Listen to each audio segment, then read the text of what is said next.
Hello everyone, my name is Arnab Pradhan and I'm going to give a talk today on time and quantum entanglement organized by Juvenile Gurukul, a step towards quality education at minimum expenses.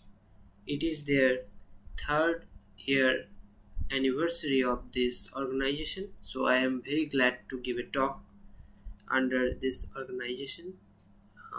So let's begin the talk. Today the topic is time and quantum entanglement.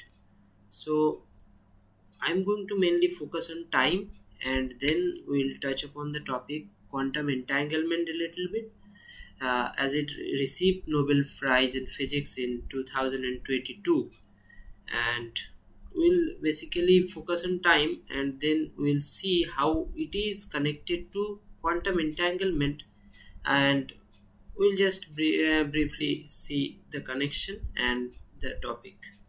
Let's proceed further. So our topic begins the time.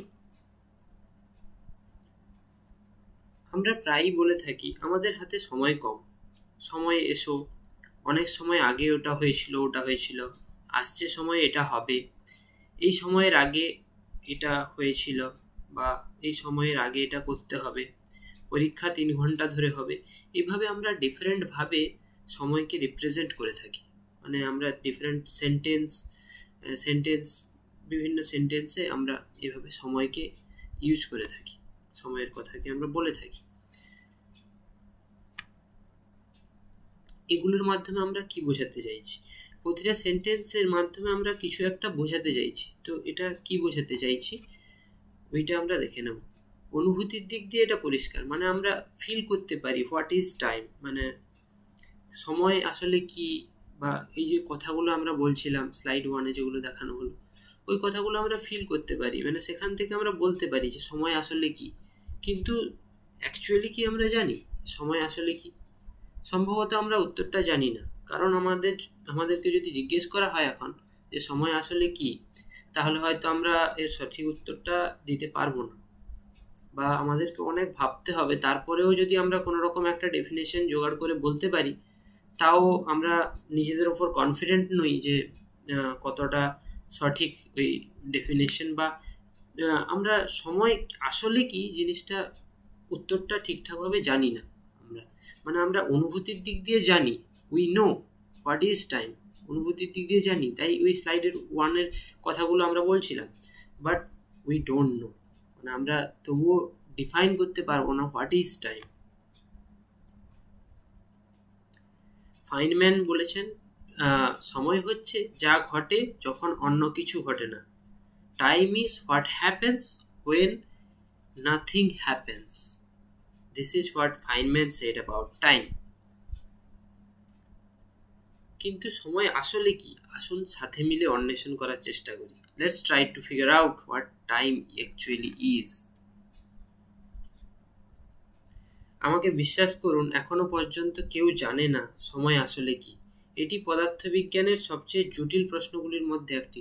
জটিল তো বলবো না, but এটি এমন একটি basic question যার মানে এটি বেসলাইন কোয়েশ্চেন, যেটার অ্যান্সার যেমন কঠিন দেওয়া, মানে যেটাকে আর তার থেকে বেসিক প্রিন্সিপাল থেকে বলা যায় না কিছু, কারণ এটা হচ্ছে বেসলাইন একটা ব্যাপার যেটা কোনো মানে ফিল করতে পারি আমরা, তবুও বলতে পারবো না সময় আসলে কি।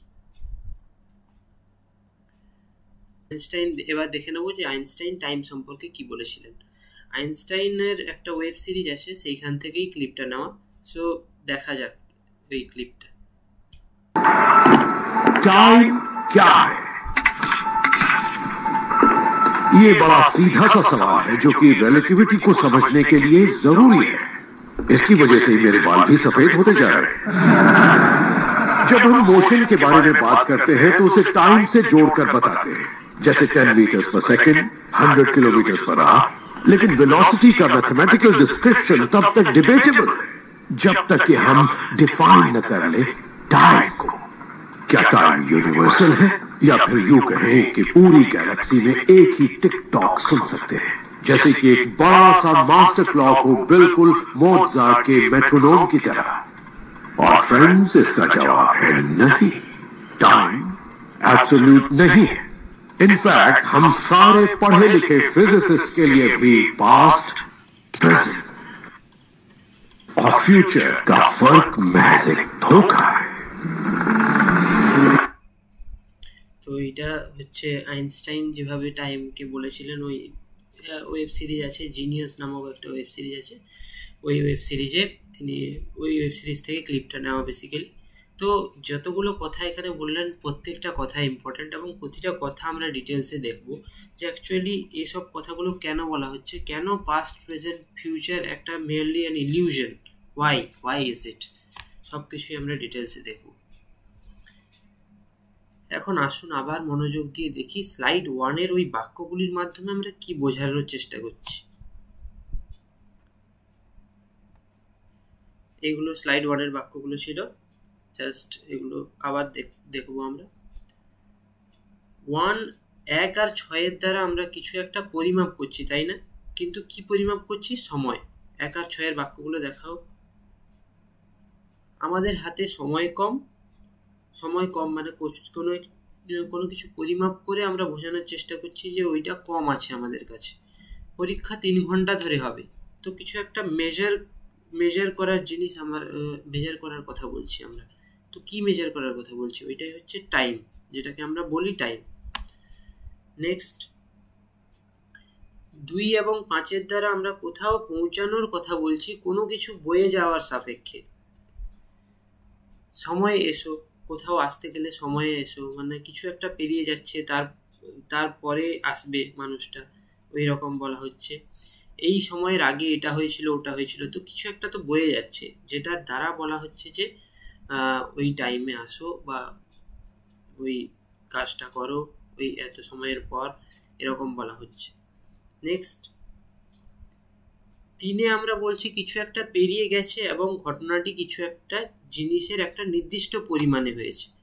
3 নম্বরটা দেখি, অনেক সময় আগে এটা হয়েছিল ওটা হয়েছিল, তো কিছু একটা ডেট বা তারিখে কোনো একটা ঘটনা হয়ে গেছে, তো একটা জিনিসের একটা নির্দিষ্ট পরিমাণে বা নির্দিষ্ট তারিখে হয়েছিল, মানে সময়ের কোনো একটা নির্দিষ্ট পার্টে ওটা হয়েছিল, তো ওই দিক দিয়ে এখানে সময়কে আমরা ইউজ করছি।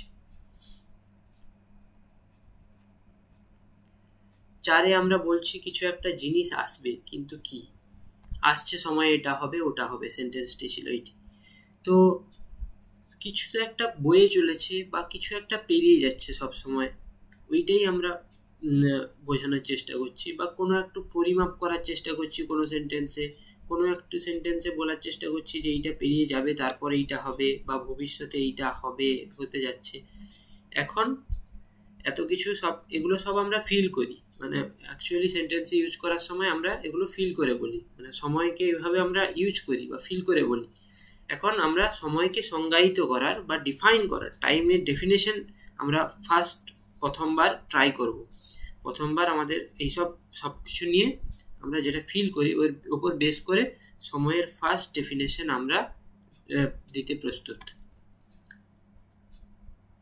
সময় হচ্ছে একটা প্রবাহের অনুভূতি, যার মধ্যে দিয়ে আমরা সবাই যাচ্ছি। এই ত্রিমাত্রিক স্থানের সাথে এটাই এমন একটা জিনিস যার ভিতরেই সবকিছু সমাহিত হয়ে আছে। কথাটার মানেটা কি? মানে সময় কিছু একটা সেন্স অফ ফ্লো, মানে কিছু তো একটা ফ্লো করে যাচ্ছে, যার ভিতর দিয়ে, মানে এই 3 ডাইমেনশনাল ওয়ার্ল্ডে আমরা চলাফেরা করছি। চলাফেরা করলে তো শুধু হবে না, আমাদের মানে কিছু একটা আছে যেটা ফ্লো করছে সবসময়, যার জন্যই আমরা ওই টাইম বলে জিনিসটাকে ফিল করতে পারছি, ওইটাই টাইম বলে আমরা বলছি বা ফিল করছি। এই ত্রিমাত্রিক স্থানের মানে 3 ডাইমেনশনাল স্পেসের সাথে সাথে টাইম হলো এমন একটা জিনিস যার ভিতরেই এই ত্রিমাত্রিক স্থান, 3D স্পেস অ্যান্ড টাইম, এগুলোকে মিলিয়ে দিলে যা হয় তার ভিতরেই সব কিছু এক্সিস্ট করছে। যে কোনো একটা বাদ দিয়ে দিলেই আমরা এক্সিস্ট করব না, 3D স্পেস বাদ দিলে আমরা এক্সিস্ট করি না, আর টাইম বাদ দিয়ে দিলে তাও আমাদের এক্সিস্টেন্স নেই। তো এটাই আমাদের কাছে কারেন্ট ডেফিনেশন, যতটা আমরা বুঝতে পেরেছি বা ফিল করি। Time is a sense of flow, যার ভিতর দিয়ে আমরা সবাই যাচ্ছি এবং যার ভিতরেই এই 3D স্পেসের সাথে সাথে এমন একটা জিনিস যার ভিতরেই সব কিছু সমাহিত হয়ে আছে। আমরা আমাদের নিজস্ব পরিভাষায় প্রবাহের একটি অনুভূতিকে সংজ্ঞায়িত করার জন্য আমরা ঘড়ি আবিষ্কার করেছি। আমরা ঘড়ি কেন আবিষ্কার করেছি? আমরা কোনো কিছুকে মেজার করতে পারি না, এটা একটা ফ্যাক্ট। আমরা কোনো কিছুকে মেজার করতে পারি না, তার কারণ হলো সাপোজ এইটা একটা পেন, এটার লেন্থ কত হবে? কত বলবেন?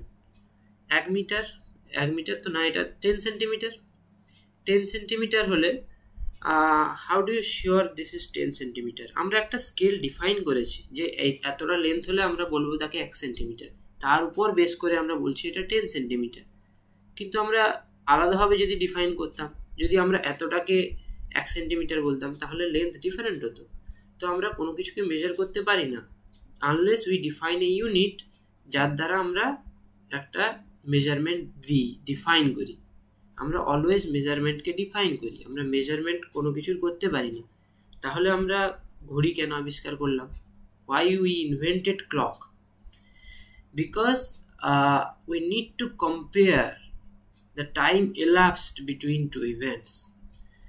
মানে এরকম বলতে গেলে যে একটা নির্দিষ্ট সেন্স অফ ফ্লো, একটা যে বয়ে যাচ্ছে, ওই একটা পরিমাণকে যদি আমরা ডিফাইন করে দিই একটা ইউনিট বা 1 সেকেন্ড হিসাবে, তাহলে আমরা বলতে পারবো যে সাপোজ একটা জায়গা থেকে অন্য জায়গায় পৌঁছতে হবে, এ থেকে বিতে যেতে হবে। আমার যেতে সাপোজ লাগলো 10 সেকেন্ডস, কিন্তু আমার বন্ধুর যেতে লাগলো 15 সেকেন্ডস। তো কে ফার্স্ট তাড়াতাড়ি পৌঁছলো বা কে ধীরে পৌঁছলো, এগুলো কম্পেয়ার করার জন্য আমরা যদি একটা ইউনিটকে ডিফাইন করে দিই, তখন আমরা বলতে পারবো যে কতটা তাড়াতাড়ি পৌঁছেছে, কে আগে পৌঁছেছে, কে ফার্স্ট, সব কিছুই বলতে পারবো, তাই নয় কি? যেমন যদি আমরা 1 সেকেন্ডকে ডিফাইন করে দিই এভাবে, তাহলে 10 সেকেন্ড, 15 সেকেন্ড, তাহলে কম্প্যারিজন করতে পারছি আমরা। সো এই জন্য আমরা নিজস্ব পরিভাষা প্রবাহের মানে ওই টাইমকে কম্পেয়ার করার জন্য আমরা টাইমকে এইভাবে ঘড়ি আবিষ্কার করেছি, যাতে একটা ঘড়ির একটা টিক করে আওয়াজ উঠলে বা একটা টিকে কিছু একটা ফ্লো করার একটা নির্দিষ্ট পরিমাণকে আমরা ডিফাইন করেছি। তো আমরা ডিফারেন্টভাবেও ডিফাইন করতে পারতাম, তার থেকে ডিফারেন্ট সব মেজারমেন্ট হতে পারত। তাই এই জন্য আমরা ঘড়ি আবিষ্কার করেছি, এই ফ্লোটাকে কম্পেয়ার করার জন্য।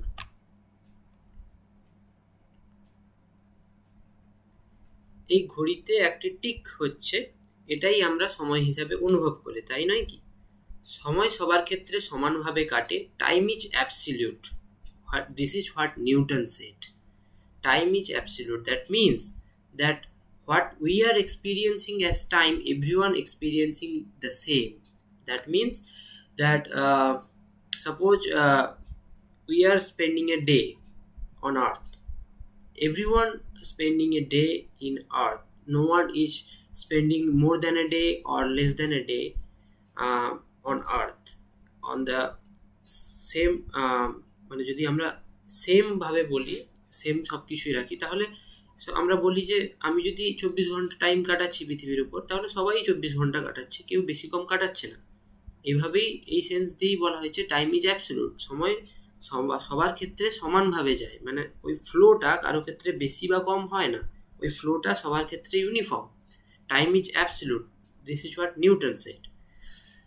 Newton said that time is absolute. তো আমরা যত কিছু বুঝলাম সময় সম্পর্কে, আমরা সব কিছু জেনে ফেলেছি। সময় সবার জন্য সমান, সব কিছু ঠিকঠাক। নিউটন নিজেই কথা বলেছেন, এটা কিভাবে ভুল হতে পারে? নিউটন বলে গেছেন স্বয়ং।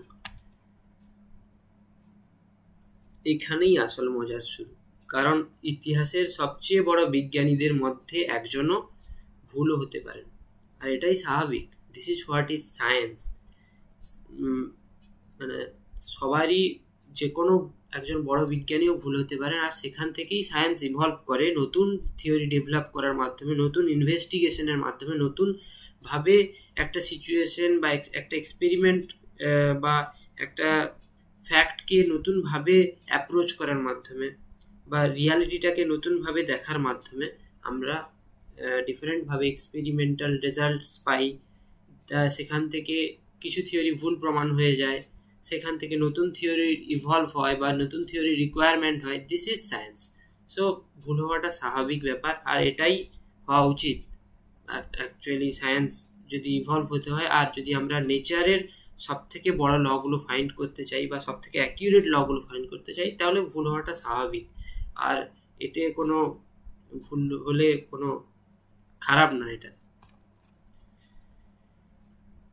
As usual, nature's imagination far surpasses our own. Richard Feynman said this. নেচারের ইমাজিনেশন যেটা, মানে নেচার যে ইমাজিনেশনের উপর বেস করে তার নেচারের ডিজাইন করেছে, ওটা খুব হাই লেভেলের। যেটা আমরা করছি সেটা হয়তো অনেক অনেক লো লেভেলের। ধীরে ধীরে যত দিন যাবে তত দিন আমরা বুঝতে পারবো কতটা লিমিটেড আমাদের থিওরিগুলো নেচারের কাছে। এটাই এই সেন্টেন্সটার মাধ্যমে বোঝাতে চাওয়া হয়েছে। এবার এলেন সর্বশ্রেষ্ঠ অ্যালবার্ট আইনস্টাইন, এবং যিনি সময়ের সম্পূর্ণ ধারণা এবং অ্যাবসলিউট নিয়ে প্রশ্ন করলেন। He questioned about the concept of time and its অ্যাবসলিউটনেস।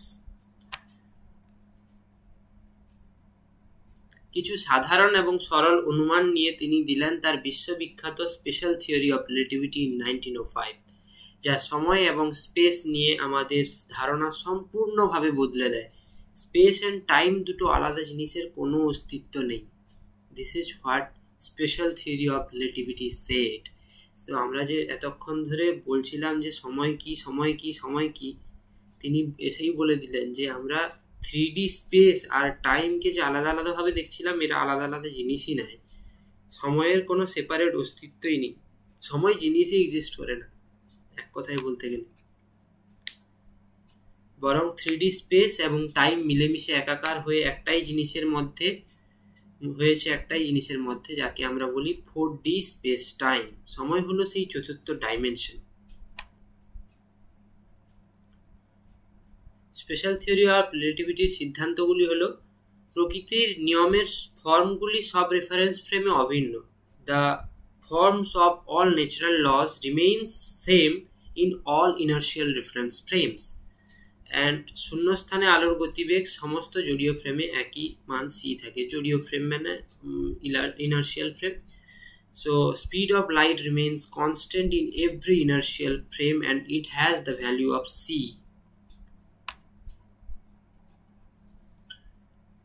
যেখানে আলোর গতিবেগ শূন্যস্থানে 2,99,792.458 কিমি পার সেকেন্ড। কিন্তু এই রেফারেন্স ফ্রেমটা কি? Reference frame basically, why do we need reference frame? Because we want to measure something, or we do measurement because of we need comparison and so on and so forth.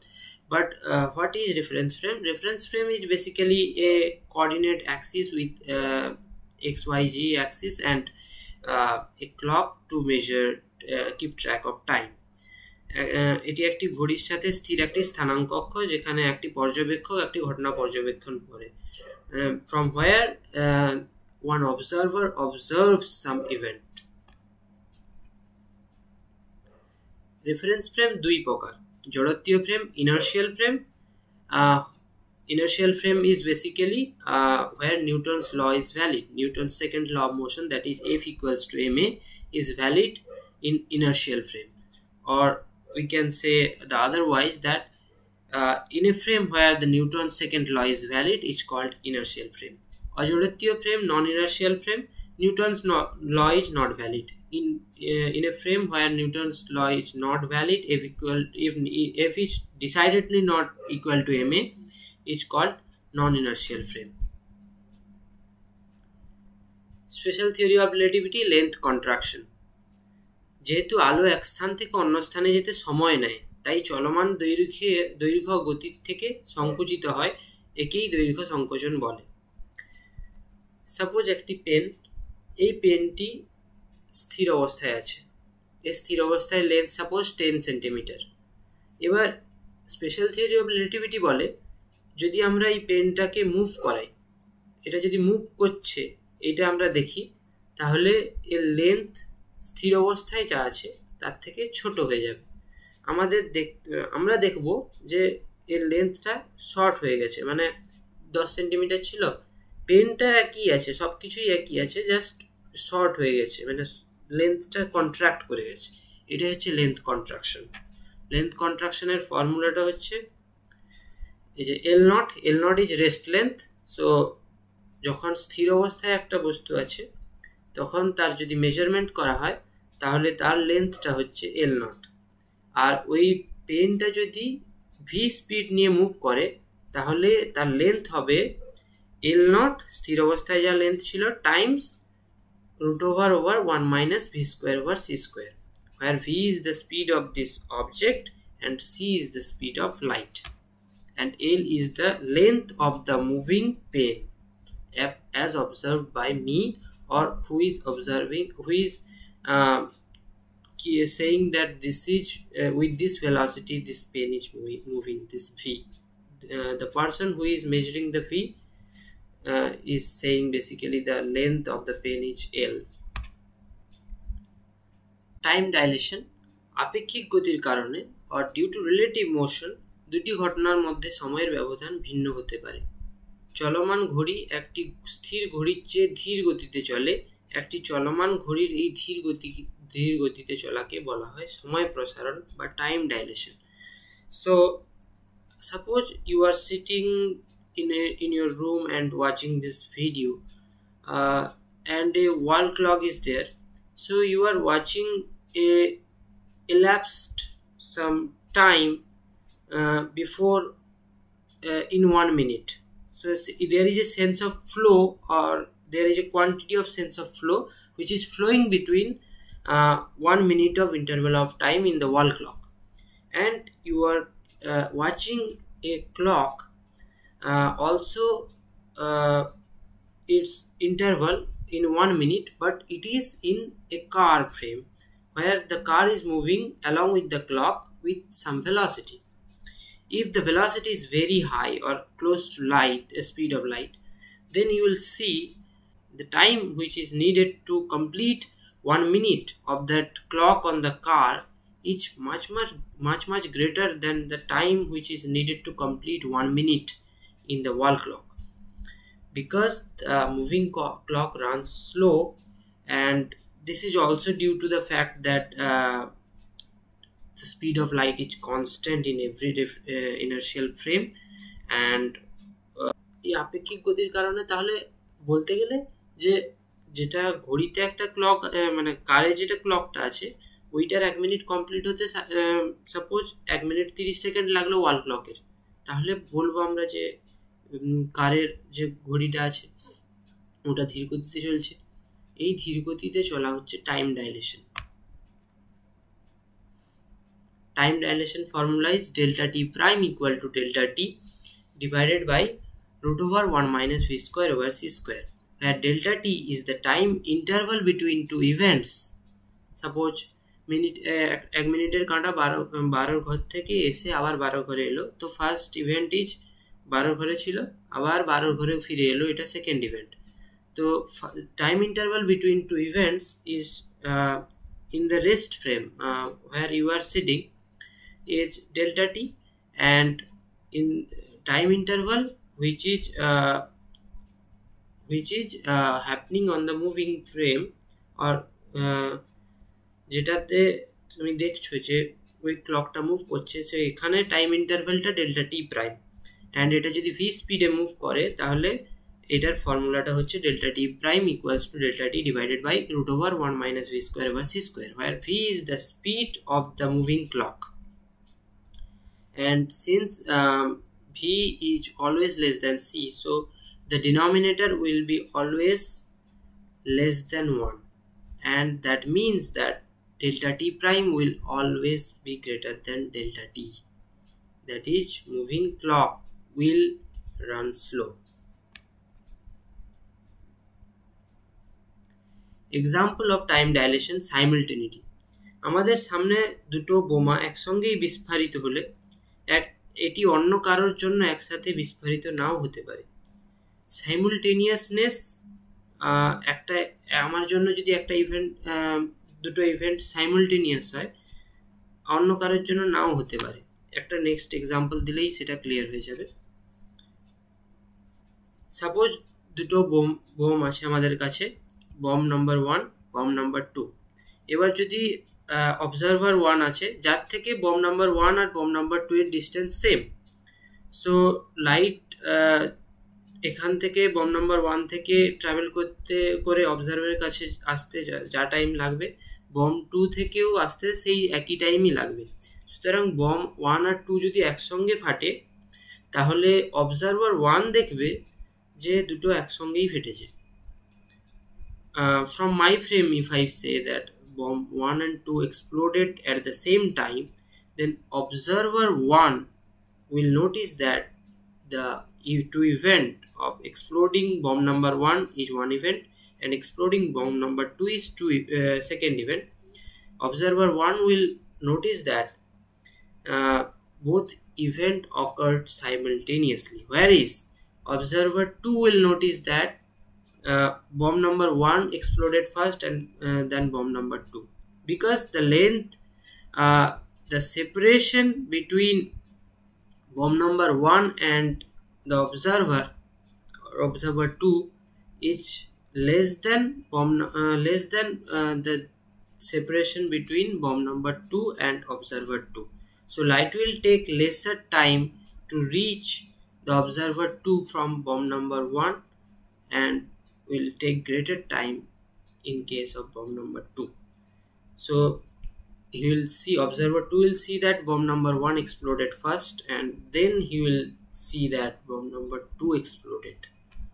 So simultaneous, the two event may not be simultaneous in a frame, whereas one can say that that same two event is simultaneous in that in his or her frame. এবার আবারও একটা clip যেটা এই simultaneous নিয়ে ওই genius web series থেকেই তোলা, তো এটাকে এনজয় করি আমরা। मैंने तो प्रॉब्लम को पूरा सॉल्व कर लिया। एक मिनट, तुम क्या कर रहे हो? अपनी आंखें बंद करो, महसूस करो तुम रेल की पटरियों को देख रहे हो। अब इमेजिन एक ट्रेन सोच से भी ज्यादा स्पीड में जा रही है। अब ये इमेजिन करो कि जब ट्रेन दौड़ी चली जा रही है, ट्रैक के पार कहीं दो जगह बिजली गिरती है, एक साथ एक दूसरे से करीब 100 मीटर की दूरी। सुनते जाओ। अब इमेजिन करो तुम ट्रेन के बीचों बीच खड़े हो और जैसा मैंने कहा वैसा हो रहा है। क्या बिजली दोनों जगह एक साथ गिरती दिखी? बिल्कुल। अगर लाइट एक स्पीड से चलती है तो बिल्कुल। अपनी आंखें बंद, मुझे लगता है तुम अब पागल हो रहे हो। सोचो कि तुम उसी चलती ट्रेन में हो और इसके बारे में सोचो। चलो शुरू हो। बिजली को गिरते हुए देखो।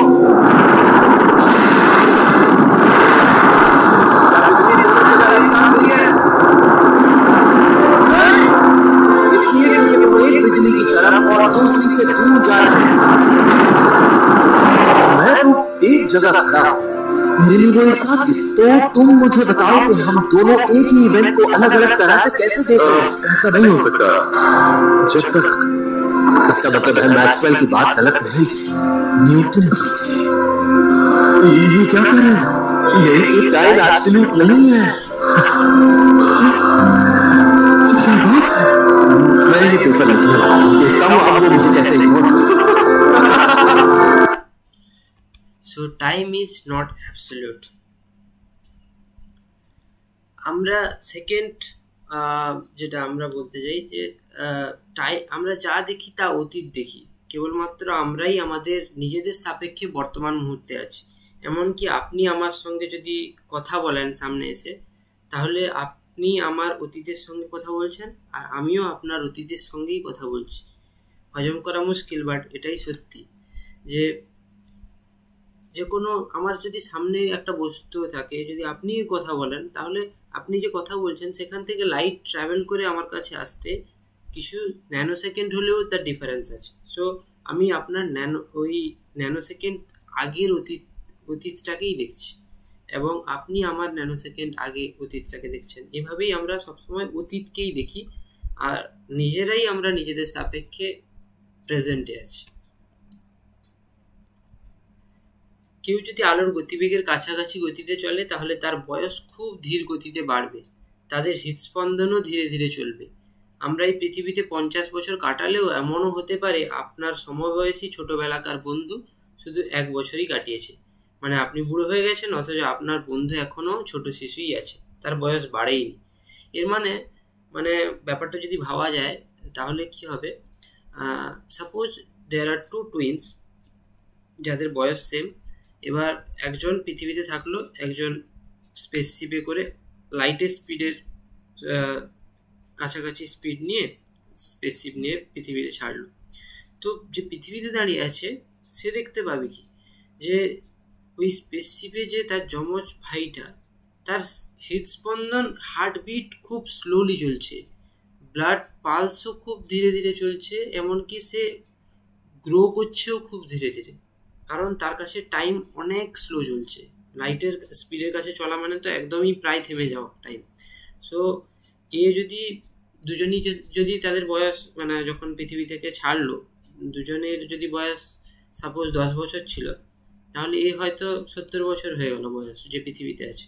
কিন্তু ওই 70 বছর যে পৃথিবীতে আছে সে দেখতে পাবে যে তার বয়স বাড়েইনি, তার বয়স প্রবাবলি 10 বছর 1 মাস হয়েছে, 1 মাসই সে বেড়েছে, যেখানে 60 বছর বেড়ে গেছে। তো এভাবেও হতে পারে। আর অ্যাকচুয়ালি হৃদস্পন্দন ধীরে ধীরে চলবে, কিন্তু এটা with respect to the observer on the earth who is seeing that সে লাইটের স্পিডের কাছাকাছি স্পিড নিয়ে মুভ করছে। এগুলোই থেকেই টুইন ফাদার প্যারাডক্স, ল্যাডার প্যারাডক্সের মতো ইন্টারেস্টিং সব প্যারাডক্সেস আছে, আর তাদের সলিউশনসও আছে। তাদেরকে দেখে মনে হয় প্যারাডক্স, বাট প্যারাডক্সগুলোকে সবগুলোকেই রিজলভ করা যায়। Next, sequence of events. যদি আপনার সাথে 3টে ঘটনা ঘটে পরপর, এ, বি অ্যান্ড সি, আমার সাথে ওই একই ঘটনা, A and B and C ওই একই ঘটনাই B A C, C B A, C A B, B C A, any প্রকার কম্বিনেশন যেটা এ বি সির সঙ্গে ম্যাচ করে না হতেও পারে, বা এ বি সিও হতে পারে। Chronological order of event or sequence of events different হতে পারে ডিফারেন্ট অবজারভারের ক্ষেত্রে। এটা অ্যাকচুয়ালি হয় না, তার কারণ হচ্ছে সিকোয়েন্স অফ ইভেন্টস আলাদা হতে গেলে লাইটের স্পিডের বেশি স্পিড নিয়ে চলতে হবে সিগন্যালকে, তারই সিকোয়েন্স অফ ইভেন্ট আলাদা হতে পারে, যেটা পসিবল না এখনো পর্যন্ত, হয়তো না, কিন্তু শেষে দেখা যাবে কি হয়। স্লাইড। টাইম ট্রাভেল তো আমরা জানি যে লাইটের স্পিডের থেকে বেশি স্পিডে মুভ করতে হবে, তাহলে টাইম ট্রাভেল করা যাবে, ব্যাক ইন টাইম যাওয়া যাবে, বা ওয়ার্ম হোল দিয়ে যাওয়া যেতে পারে। কিন্তু ওয়ার্ম হোল থাকলেও, এক্সিস্ট করলেও সেখানে নেগেটিভ এনার্জি লাগে বা নেগেটিভ মাস লাগে, সেগুলো দিয়ে টাইম ট্রাভেল করা যেতে পারে। তো দিস ইজ ফিউচার লাইট কোন।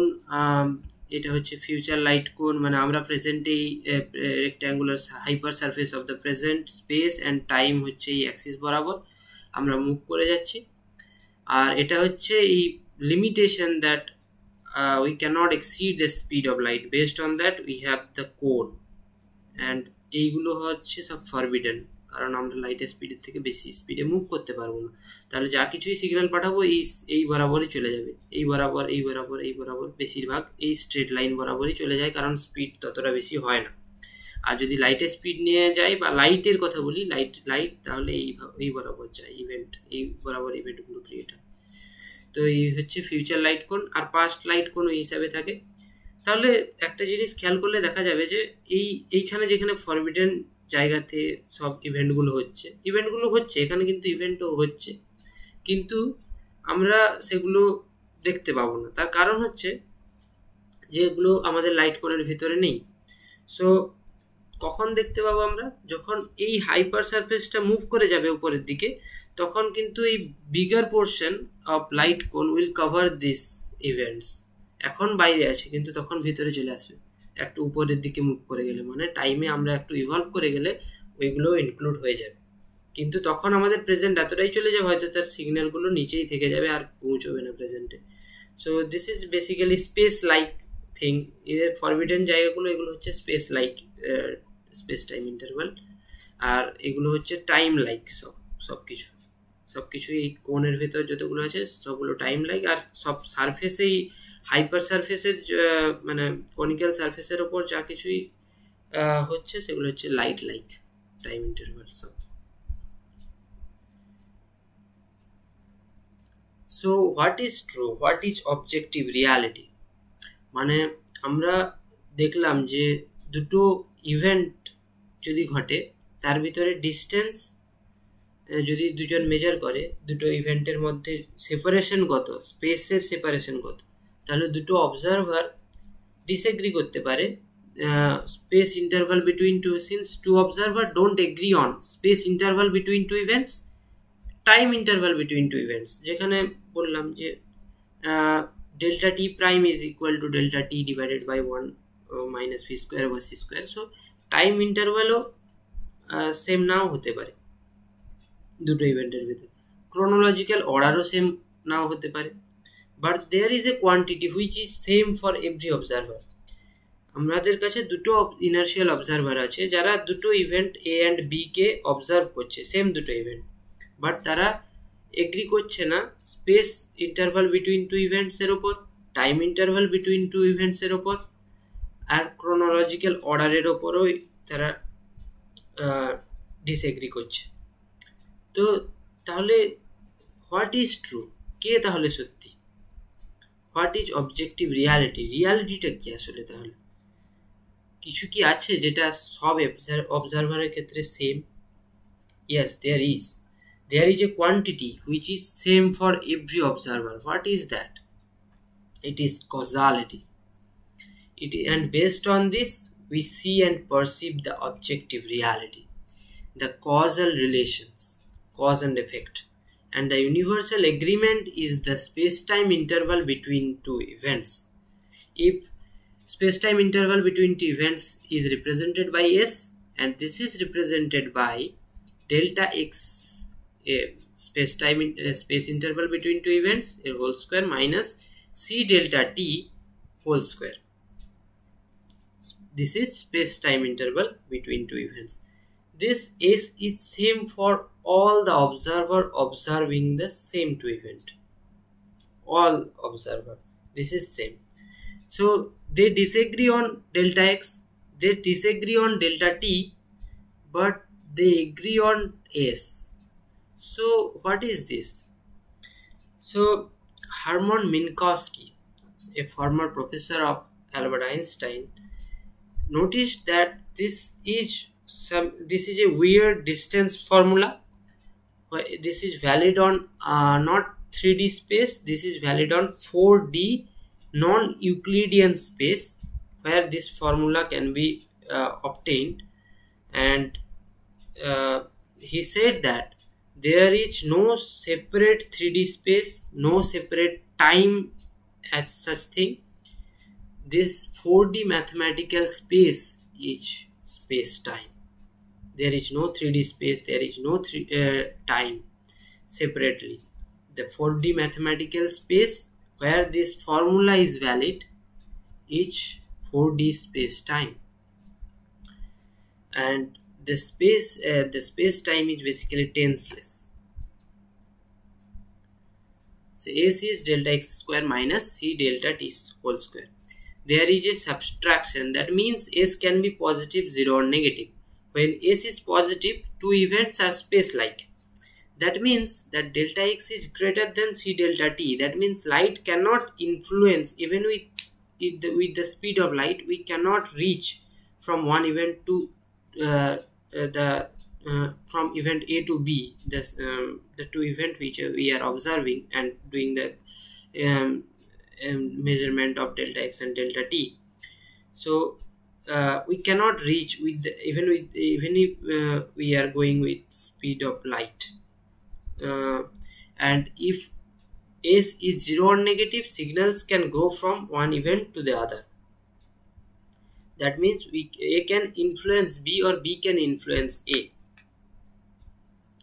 So space-time interval between two events tells you whether two events can influence each other. That is the causal relation that we are talking about. So it is not the time which is responsible for causality. এতদিন পর্যন্ত আমরা এইটাই ভেবে এসেছি যে time responsible হয়তো cause and এফেক্টের জন্য, কিন্তু এটা other way around, it is other way around.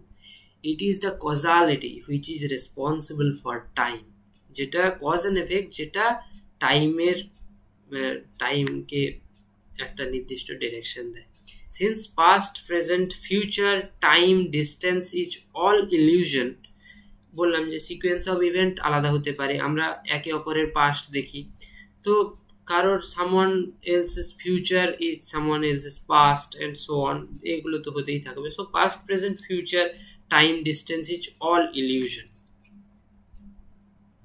So what is true then? The answer is causality. Causality is what real. So আমরা বলছিলাম না যে সবকিছুই যদি ফলস হয়, মানে সবকিছুই যদি ডিসএগ্রি করে সবাই, তাহলে সত্যি জিনিসটা কি অ্যাকচুয়ালি, তাহলে সত্যিটা কি? সত্যিটা হচ্ছে এই কজালিটি। আর আর এটা না যে ডিফারেন্টভাবে সবাই ডিফারেন্ট মেজার করছে, মানে কেউ ভুল কেউ ঠিক না, সবাই কনসিস্টেন্ট ওয়েতে মেজার করেছে এবং সবাই যে যার জায়গায় ঠিক মেজারমেন্ট করেছে। So all are correct. And এটাও একটা important point special theory of relativity বা রিলেটিভিটির ভেতরে, যে no inertial frame is preferred with over another. কোনো ইনার্শিয়াল ফ্রেমের কোনো প্রেফারেন্স নেই যে একটা ফ্রেম স্পেশাল বেশি, সেরকম কোনো নেই।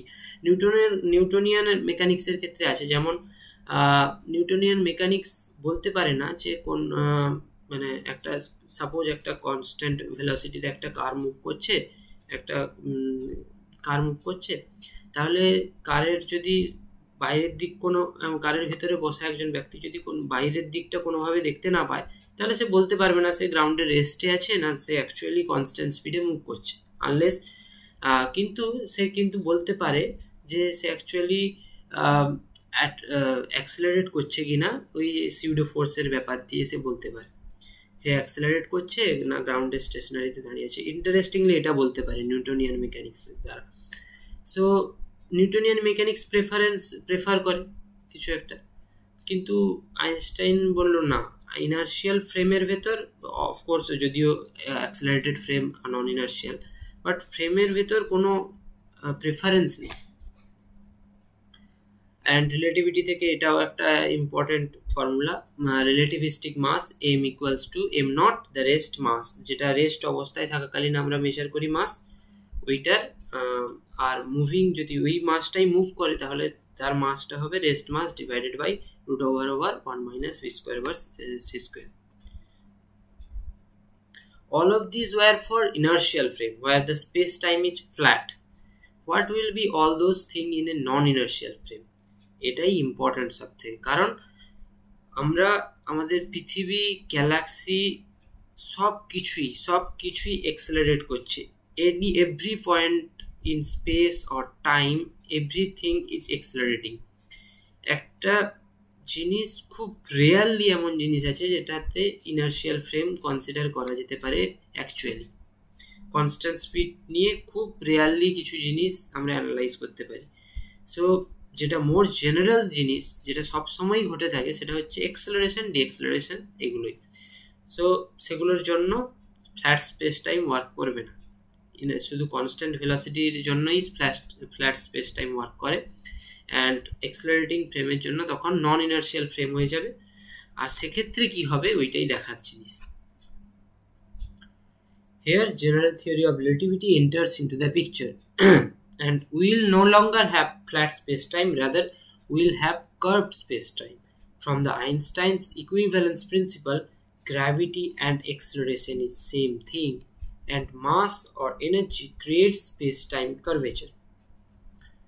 So let me explain this. Einstein's equivalence principle say gravity and acceleration is same thing. What is that? Suppose you are in an elevator and the elevator is at rest on the ground. So you will just on earth. You will if the elevator is on earth, then you will experience the so-called gravity on you, and you will experience a normal force, and you will say that gravity is acting on me, so I am standing over the elevator, and so on and so forth. But if we take the same elevator in intergalactic space, you will be just floating around, no gravity is applying any force on you, and you will be just floating around, no force is acting on you. So, and then if we accelerate you in the upward direction of the elevator with the same acceleration, gravitational acceleration on of Earth, then you will say that you are experiencing a jolt on your leg, and you will say that I am experiencing gravity. So basically you cannot distinguish if you are completely blacked out from you are not you cannot see outside of the elevator, then you cannot distinguish whether you are stationary on Earth on elevator or you are moving with an acceleration, upward acceleration in intergalactic space where no gravity force is applied by any star or any planet. So this is what Einstein's equivalence principle it says. And Newtonian mechanics says that if you accelerate upward the elevator, there will be a fictitious force of fictitious force, and this is why you will experience a jolt, but there is no broader significance of this. But Einstein says, hold on, what if what we call as gravity is also fictitious? In that case, Earth's surface has to move upward, accelerate upward, and that is what is happening actually. As it turns out, actually Earth's surface is accelerating upward, giving us the impression that we are experiencing gravity, so-called gravity. So you are sitting where you are ever sitting or standing, you are accelerating upward and giving you the impression that a gravitational force is acting on you. John Wheeler এটিকে এক কথায় এভাবে বুঝিয়েছিলেন, space time tells matter how to move and matter tells space time how to curve. General theory of রিলেটিভিটিতে যে curve space time, ওটা কিভাবে আসে, মানে একটা এনার্জি বা ম্যাটার যখন একটা স্পেস টাইমের ওপর থাকে তখন সেটা স্পেস টাইমকে ডিফর্ম করে দেয়, ডিফর্ম করে স্পেস টাইমে কার্ভেচার সৃষ্টি হয়, এবং স্পেস টাইম টেলস ওই কার্ভেচার, ওই স্পেস টাইমের curvature, space time tells matter how to move, ওই কার্ভেচারের ভিতর দিয়ে কীভাবে মুভ করবে ওই স্পেস টাইম কার্ভেচার বলে দেবে, and matter tells space time how to curve. এভাবে John Wheeler general theory of রিলেটিভিটিকে বুঝিয়েছিলেন। আমরা যেটাকে দেখি স্পেস টাইম কার্ভেচার বা যেটা দেখে এসেছি বিভিন্ন ইউটিউব ভিডিওতে, ওটা অ্যাকচুয়ালি ফলস কমপ্লিটলি বলতে গেলে, কারণ স্পেস টাইম হচ্ছে 4 ডাইমেনশনাল, যেটাকে আমরা দেখতে পারি না। বাট এটা একটা ভালো রিপ্রেজেন্টেশন অর ইন্টুয়েশন দেওয়ার জন্য খুব ভালো একটা এক্সাম্পল বলা যেতে পারে, যেখানে অ্যাটলিস্ট 4D না দেখতে পেলে একটা 3D রিপ্রেজেন্টেটিভ একটা কিছু আমরা দেখাচ্ছি। আমি তো বলবো স্পেস 4D স্পেস টাইমের একটা প্লেনকে যদি আমরা নিয়ে নিই আর তার সঙ্গে যদি ক্লককে কোনোভাবে, মানে এটাও ঠিক না, কারণ ওটাকে স্পেসকে আমরা শুধু বেন্ড করা দেখাচ্ছি। অ্যাকচুয়ালি এটাই হলো ফ্যাক্ট যে পৃথিবীর যে স্পেস টাইম কার্ভেচারটা, সেটা বেসিক্যালি টাইমের জন্য কার্ভেচারটা বেশি, স্পেসের জন্য না। যেটা আমরা দেখিয়ে থাকি যে স্পেসকে কার্ভ করে দিচ্ছে একটা হেভি বল দিয়ে বা করে, স্পেসের জন্য বেশিরভাগ কার্ভ হয়নি। আমাদের পৃথিবীর যে কার্ভেচারটা সেটা টাইমের জন্যই বেশি। Gravity is nothing but manifestation of space-time curvature. Earth is not pulling us downward, rather Earth is accelerating upward and we are experiencing what we call gravity. মাধ্যাকর্ষণ শক্তি টাইম স্লো করে দেয়, একে গ্র্যাভিটেশনাল টাইম ডাইলেশন বলা হয়। Gravitational force, or what we call as gravitational force, slows the time. যেহেতু আমরা উপরের দিকে সবসময় ত্বরিত হচ্ছি বা অ্যাক্সেলারেট হচ্ছি, জিটিআর বা জেনারেল থিওরি অফ রিলেটিভিটির ক্যালকুলেশন থেকে বলা যায় আপনার পায়ের বয়স আপনার মাথার থেকে 1 সেকেন্ড বেশি হবে আপনার পুরো জীবনকালে। আপনি যদি যথেষ্ট সময়ের জন্য বাঁচেন, মানে অ্যাভারেজ এজ যত হবে 70 বছর, ততদিন যদি আপনি যদি বাঁচেন, আর যদি আপনার উচ্চতা অ্যাভারেজ মানুষের যেরকম উচ্চতা হয়, সাপোজ 5 ফিট হয়, তাহলে পুরো জীবনকাল যদি কাটিয়ে দেন, তাহলে আপনি জিটিআর এর ক্যালকুলেশন থেকে বলা যায় যে আপনার পায়ের বয়স আপনার মাথার থেকে 1 সেকেন্ড বেশি হবে। মানে গ্র্যাভিটি এভাবে টাইমকে ডাইলেট করে। আর এটা সব কিছুই এক্সপেরিমেন্টাল এভিডেন্স দিয়ে প্রুভ করা হয়েছে মেনি টাইমস। আমরা এতক্ষণ ধরে যা বুঝলাম, সময়ের কোনো আলাদাভাবে অস্তিত্ব নেই। It is nonsense to talk about time. We live in such আমরা যেভাবে বাঁচি এভাবেই বাঁচি যে এত লো ভেলোসিটিতে চলি, তো মানে লাইটের থেকে, তো আমরা এক্সপিরিয়েন্স করি না, তো টাইমকে আমরা সেপারেট কোয়ান্টিটি হিসাবে দেখি। বাট টাইমের কোনো আলাদাভাবে অস্তিত্ব নেই, না কি স্পেসেরও আছে, স্পেসেরও আলাদাভাবে কোনো অস্তিত্ব নেই। এটা আমাদের একটা স্টেট অফ মাইন্ড এবং একটা মানসিক বিভ্রম। Now we will move to the topic of quantum entanglement, which won the যেটাকে প্রুভ করে নোবেল পুরস্কার পেয়েছেন তিনজন বিজ্ঞানী। 2022 সালের নোবেল পুরস্কার পেয়েছেন John Clauser, Alain Aspect and Anton Zeilinger. Quantum বিজড়ন কি? What is quantum entanglement? দুটো কোয়ান্টাম সিস্টেমকে এমনভাবে বাউন্ড করা যাবে যাতে একে অপরের উপর তৎক্ষণাৎ প্রভাব ফেলতে পারে যে কোনো দূরত্বের ব্যবধানে। This is the most important point. Irrespective of the distance, they will influence each other instantaneously. This is the thunderbolt thing. Suppose we have two electrons, we mix them up and separate them out again, and আমরা ওটাকে mix করে দিলাম দুটো ইলেকট্রনকে, দিয়ে আবার separate করে একটা আমার কাছেই রাখলাম আর একটা সূর্যের কাছে পাঠিয়ে দিলাম। তাহলে কোয়ান্টাম এন্ট্যাঙ্গেলমেন্ট কি বলে?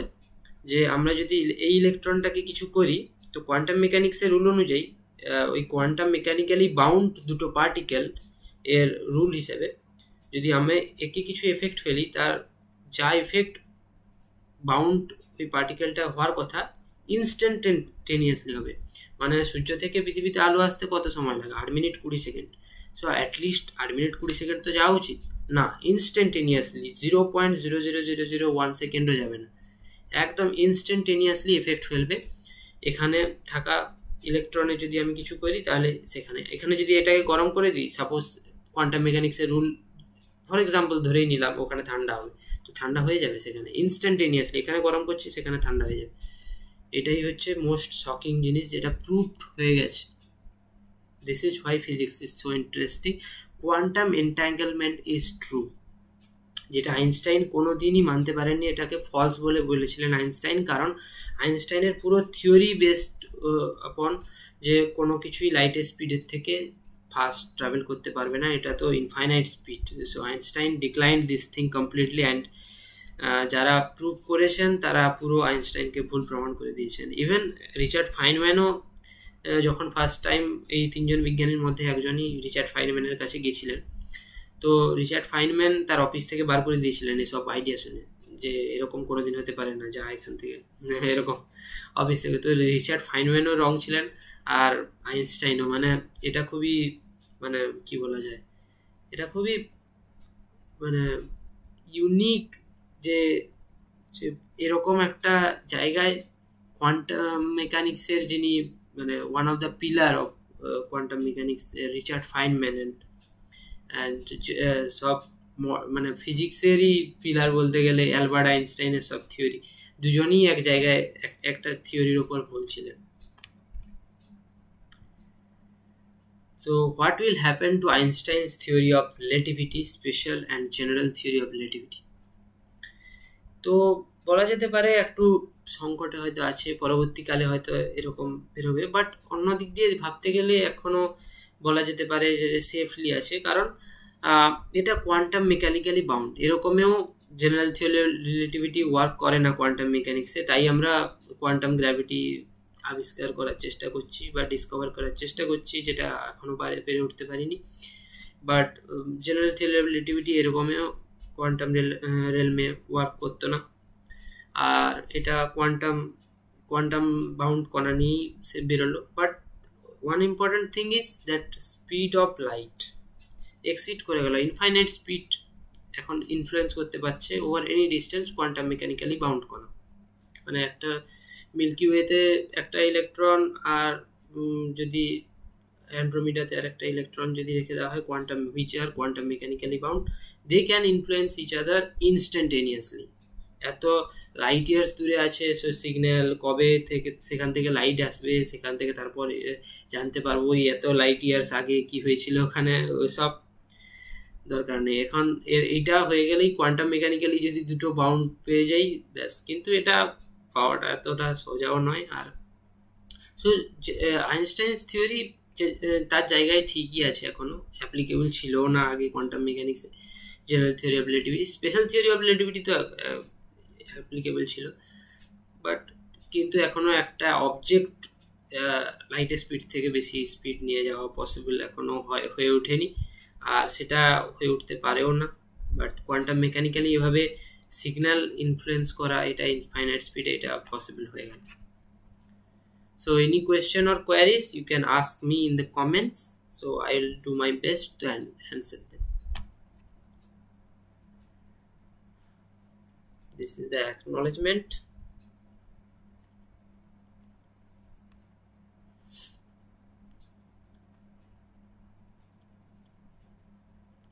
So thank you so much, and I am thankful to Juvenile Gurukul for giving me such an opportunity to present my talk.